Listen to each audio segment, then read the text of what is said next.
Agents of S.H.I.E.L.D. Season 4, Episode 2, Meet the New Boss. Really enjoyed this episode. We got some revelations. We got to actually see the new director. We find out that he's inhuman.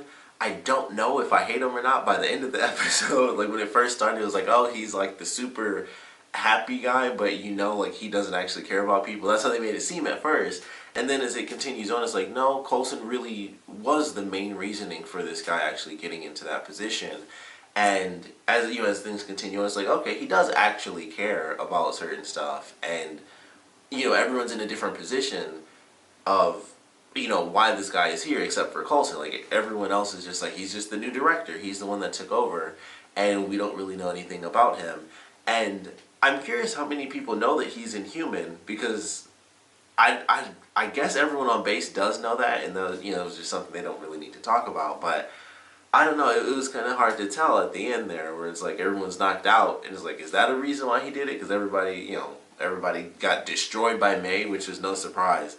But I liked that surprise. I was like, okay. At first, honestly, I thought he was a robot. When she was like beating him up and stuff, I was like, oh, this is going to be like a robot. And Coulson is going to know that it's like almost a conglomerate of people as the director. It's not actually one person making decisions. It's actually like a board of members or something. And I was like, no, he's just an inhuman. And he's just like an inhuman that they found, I guess. And he was like, cool, I'll do it. And like, no problem. So that was an interesting little twist there. I was surprised to see that. And then, like I said, at the end where he kind of pushes Coulson out, he's like, that's information classified as to what I'm doing with May and how I'm deciding to treat her. That was when it was like, I don't know if I hate this guy or not. And it's like, because he easily could have just told him this is what I'm doing. And we still don't really know. It was kind of, they were just flying in the ship and she's strapped down and stuff with people around her. So not exactly sure how that's going to play out. I don't know how it leads to the scenes in the promo, because unless those are cut together, somehow they end up at the one guy's house who made Ada. I wish I could remember his name. And they're trying to save May. So I don't know how that, how her being on the ship translates into her being there, unless they actually took her there, to get help from him. But, it was one of those things where it was like, all right, like, I get he's the director, but he could also, and at the same time, he made a lot of sense. He's like, most situations, you're the guy to go to. But when it comes to May and Daisy, you can't be objective. And I'm like, well, he's not wrong at all. Like, he definitely has a point. So it's like, I can't really hate him for that. So, I don't know. I'm still kind of in the middle. We'll have to see exactly what decisions he, kind of makes in the future. But at this point, after actually getting to see him from, beginning to end of this episode, it's like, I don't think I actually hate the guy like I did initially. Like I said, it was like, oh, he's just the happy guy who's actually like a secret douchebag to all his employees.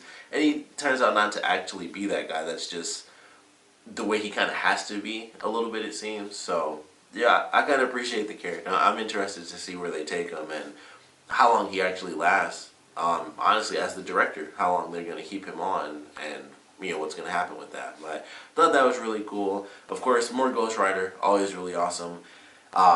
Secret connections and stuff revealed at the end of the episode. So now Daisy and Robbie are actually teaming up together, and somehow he's connected to like these ghost spirit things, which he got rid of one of them, and he like destroyed that guy, which was a great scene. Like, he just grabs him and then his head just boom, it just turns on, and he does like the palm thing, and he just burns him away. And that was all there was to it. It was like, boom, he's gone. That's it. Done deal. He takes the picture, which he wasn't in that picture. I paused it to make sure, like, okay, was he actually in the picture? But I would have to assume that it was one of his family members that was in the picture. So one of his family members may or may not be one of the ghosts, because if I remember right, there were like 5 different containers, and we only saw 3 ghosts. Or, no, we saw 4 of them, so they might have a 5th one out there. But I feel like it has to be, it's not actually him, so it has to be someone related to him. It may or may not be the person that actually trapped those people inside that machine and basically turned them into ghosts. So that might be the big connection that he has, because they throw around him a lot at the beginning when the woman actually gets the other people free. It's like, we have to get him, like, we could have been in there for minutes. It's like, we've been in there for years, and he did this, and he did that, and we have no idea who this person is. Honestly, at the beginning, I was like, maybe it's actually him. Like, once they made that connection, I was like, well, maybe it's actually going to end up being him, and he did that, maybe by accident, or, something just went crazy. But then, of course, he grabbed the guy at the end, and the guy looked at him and was just like, who are you? So, of course, he didn't know him, so that's not the case. It wasn't actually Robbie that worked there. I have to assume it was someone related to him. Probably a brother or possibly a father as well. And it would kind of make sense if this person is still alive but they took off. It would be interesting if it was actually like, their father, because he has his brother, Robbie does. And if they don't have their parents, it could be an explanation that their mother died when they were young or something, when Robbie was young or whatever. And then their father kind of just vanished for no, to them, like, it's no good reason. And then we find out all this other stuff, like, oh, he took off because he basically turned these people into ghosts and was like, well, I screwed that up, let me get out of here. They also mentioned some sort of book. We have no idea what that is about. So there's a lot of stuff going on. This isn't going to be kind of a small little thing. It seems like this is going to be the big story for the seasons, that these... I guess we can't really call them ghosts. They technically aren't dead. They just, they're kind of like trapped sort of in between dimensions, really. They aren't exactly dead people. So we have these ghostly figures, I guess, trying to find whoever betrayed them and trying to find this book that would allow them to have some sort of superpower. Maybe it could possibly be magic, which I wouldn't be surprised with, especially with the whole Doctor Strange thing coming into play this year. Wouldn't be surprised if they decided to kind of really go in with the magic thing.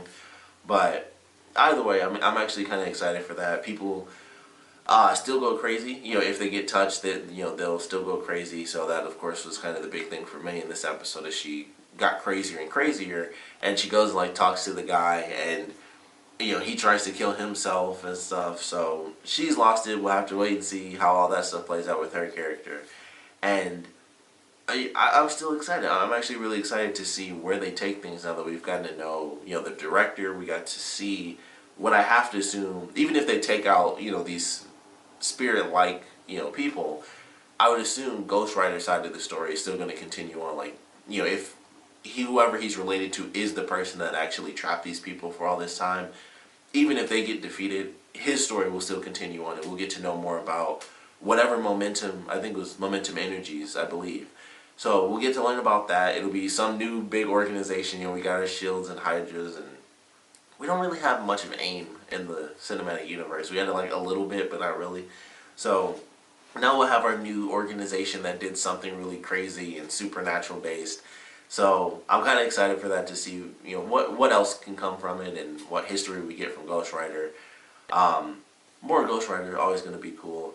We already knew because of the premiere, but Mac finds out that all this time they've been looking for Daisy, Yo-Yo has actually been in contact with her. She's been helping her, with the bone healing and all that stuff.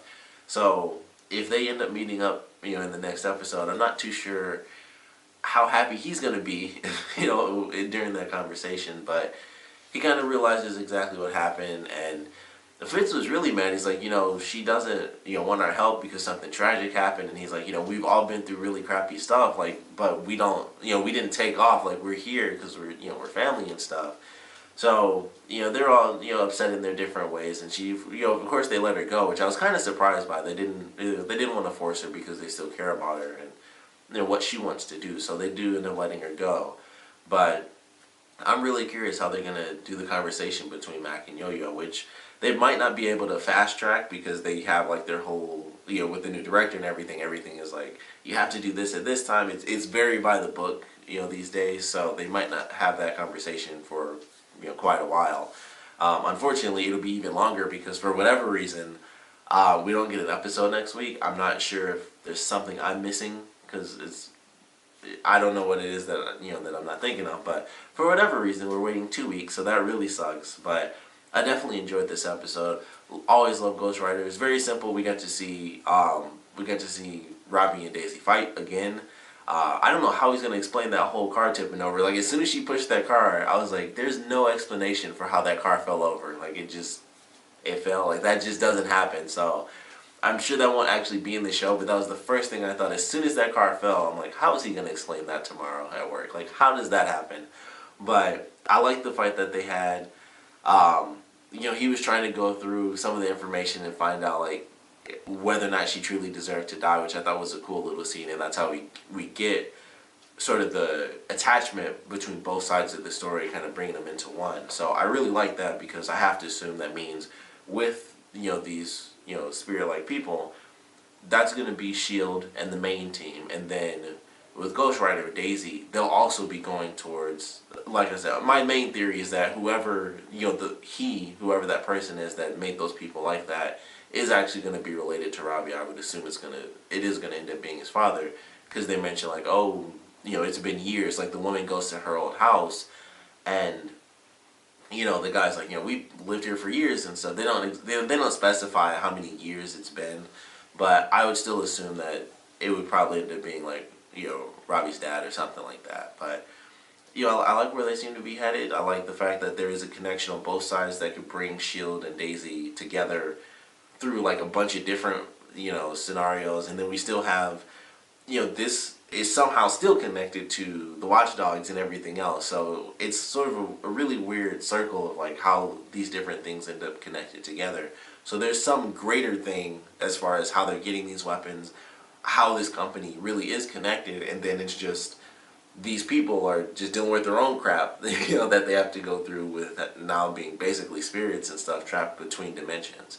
So I like what they're doing with it. I like the different storylines and how they kind of connect in, really light ways, and then we might get stronger connections as things go on. Like I said, the new director, can't say I really hate him, but I do like the fact that he's Inhuman. I was very surprised by that one. And I'm just excited to see where they take things. I really enjoyed this episode. Who knows with the Mac and Yo-Yo thing, like I said, how that's going to go. He did use his shotgun axe in this episode when he and Fitz went into the facility and stuff.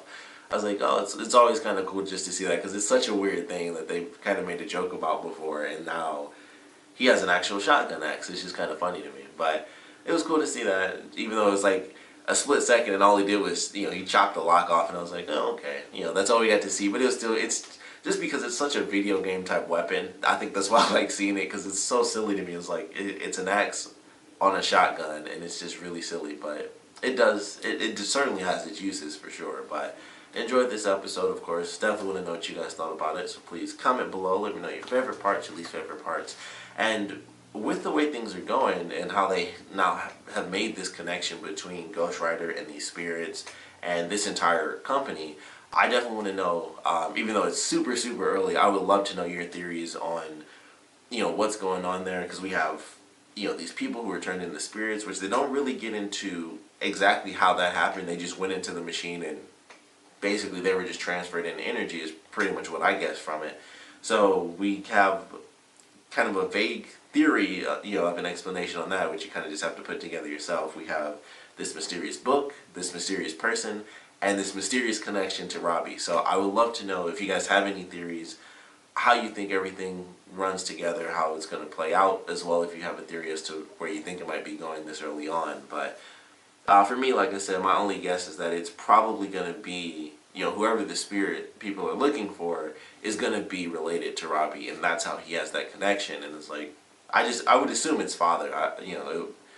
It'll be interesting if it was just like, yeah, this is like my way older brother, just because that never happens. It's always your parents. It's TV. It's always a parent. It's never like, oh, that was my cousin or something random like that. It's always like it was either my mom or it was my dad.